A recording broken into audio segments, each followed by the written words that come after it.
वाकई दिल्ली पुलिस है। देखिए हमारी ये खास रिपोर्ट। और इस फ़ोन के उपरांत सुबेरे 4 बजे के लगभग एसीपी गरिमा तिवारी थाने में आई। उसने एसएचओ से पूछा कौन कंप्लेंट कर रहा था, कौन मारने पीटने की कंप्लेंट कर रहा था। तो एसएचओ मेरे को बाहर कंपाउंड में लेके आया, उन 3 में से एक जने को लेके आया। तो एसीपी गरिमा तिवारी मेरे से पूछने लगी कि आपको मारा गया है, आप बताओ सही सही, नहीं तो जिसने कंप्लेंट करी है वो भी उसके घर जाके उसको बंद कर देंगे।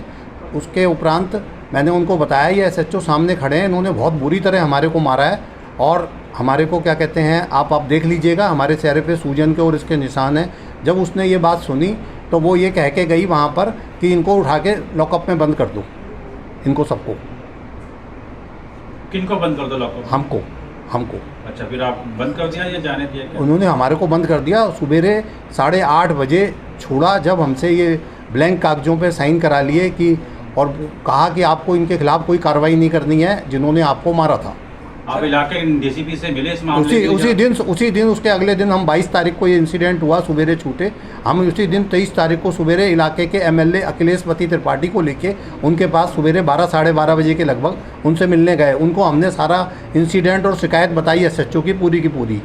तो उसके बाद उन्होंने उस पर कोई कार्रवाई नहीं करी, बस हमें सिंपल से कहा कि कंप्लेंट अपनी दे दो। हमने कहा अपनी कंप्लेंट हम एसएचओ के खिलाफ़ आपको दे के आए हैं, उसके बाद ऊपर आए हैं आपके ऑफिस में।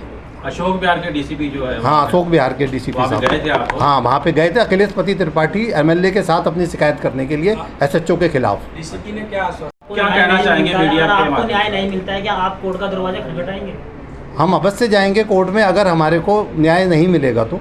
आपने जन सुनवाई के अंदर कोई एप्लीकेशन डाल ली है? हमने जन सुनवाई में हम मिलने के लिए गए थे कमिश्नर साहब से, तो हमारे को ये कहा गया कि उस दिन 2.5 घंटे हम इंतज़ार करें, 2 से 2.5 घंटे कमिश्नर साहब नहीं आए उस जन सुनवाई में।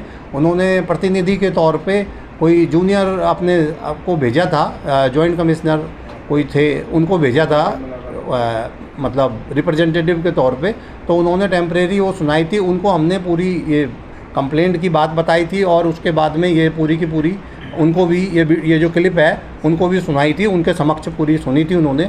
उसके बाद उन्होंने कहा अभी आपको और कुछ बनाने की आवश्यकता नहीं है, इसके अलावा हम देखते हैं क्या कर सकते हैं। प्रवीण जी, सुनने में आ रहा है कि दोषी एसएचओ है, उसके ऊपर इंक्वायरी बैठ गई आपके मामले में लेकर। इसका हमारे को पुलिस के ऊपर जो अगर पुलिस वाले खुद कोई इंक्वायरी कर रहे हैं या नहीं कर रहे हैं हमें कोई ज्ञान नहीं है और हमें कोई विश्वास नहीं है कि कोई इम्पार्शल इंक्वायरी होगी। आपके पास कोई जानकारी नहीं है? हमारे पास कोई जानकारी नहीं आई डीसीपी ने ये किया है कि आप इंक्वायरी इसका हमारे को कोई ज्ञान नहीं है किसी किस्म का इस चीज़ का। माध्यम से मीडिया के माध्यम से आप क्या कहना चाहते हैं, आपकी क्या मांग है?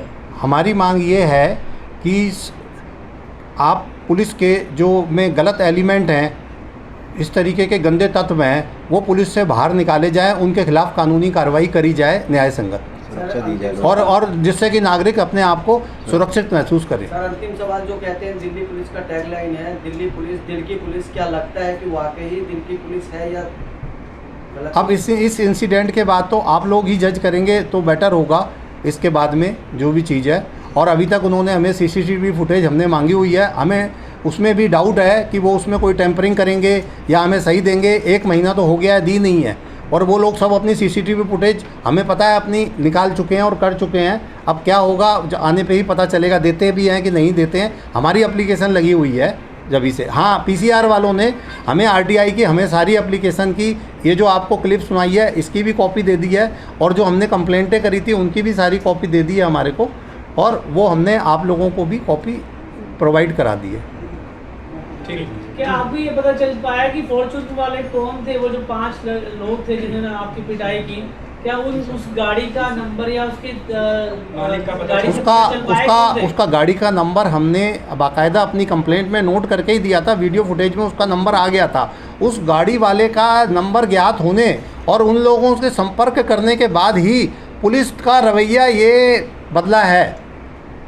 मारपीट के ऊपर उन लोगों की इंस्ट्रक्शन के ऊपर भी उन्होंने मारा है हमारे को, उनसे रिश्वत ली या उनका ऊपर कोई दबाव था जिस भी तरीके का, तभी उन्होंने मारपीट हमारे साथ एसएचओ ने करी है पर्सनली थाने के अंदर। और बाकी सारे लोग अधिकारी सब तमाशा देख रहे थे और हमें डरा धमका रहे थे। सीसीटीवी फुटेज हमें मार के भाग गए। आपने गाड़ी नंबर से कहीं पता नहीं करवाने की कोशिश किया कि किसकी गाड़ी है, ऐसा कुछ आपने कोशिश किया? अब जब पुलिस ही जब इस जात की जानकारी करने को तैयार नहीं है तो अब हम क्या करेंगे, किससे जानकारी लेंगे कि कौन लोग। आपने कोई कानूनी मतलब जैसे कोई कानून हम 23 मई को डीसीपी के सामने उपस्थित थे। उसके बाद उनको लगातार हम शिकायतें डेली लिख के दे रहे हैं। 154(3) के अंदर उनको लगातार लिख के दे रहे हैं कि आपको इसको एफआईआर करनी चाहिए। दिल्ली पुलिस का मैनुअल है 154(3) के हिसाब से, आप इसको बताइए क्यों नहीं कर रहे हो आप इसको एफआईआर का ऑर्डर। तो अभी तक वो उस पर सब शांत हैं, कोई जवाब नहीं दे रहे। और दिल्ली पुलिस कमिश्नर से सिर्फ हमारे को हर बार फॉरवर्डिंग लेटर आता है, special commissioner of police L2 और डीसीपी आपने विजिलेंस। इसको लेकर अदालत का दरवाजा नहीं खटखटाया कि क्योंकि अदालत का दरवाजा, आपने कहा कि पुलिस वालों ने जबरदस्ती जो है हमें बीट के जो ब्लैंक पेपर पे साइन करवाए हैं, तो ये सारी चीजें आपने कोर्ट में क्यों नहीं लेके गए थे? कोर्ट में अब इस जाने की स्थिति, क्योंकि हमने 154(3) लगा दी और अधिकारियों के पास में हम अब थक हार चुके हैं और कोर्टें 22 जून तक बंद थी दिल्ली की अदालतें। तो इस वजह से हमारे को जो वकील भी थे दिल्ली में, जो हमारे जानकार थे, वो दिल्ली में उपस्थित नहीं थे। अब हम अवश्य कानूनी कार्रवाई करेंगे।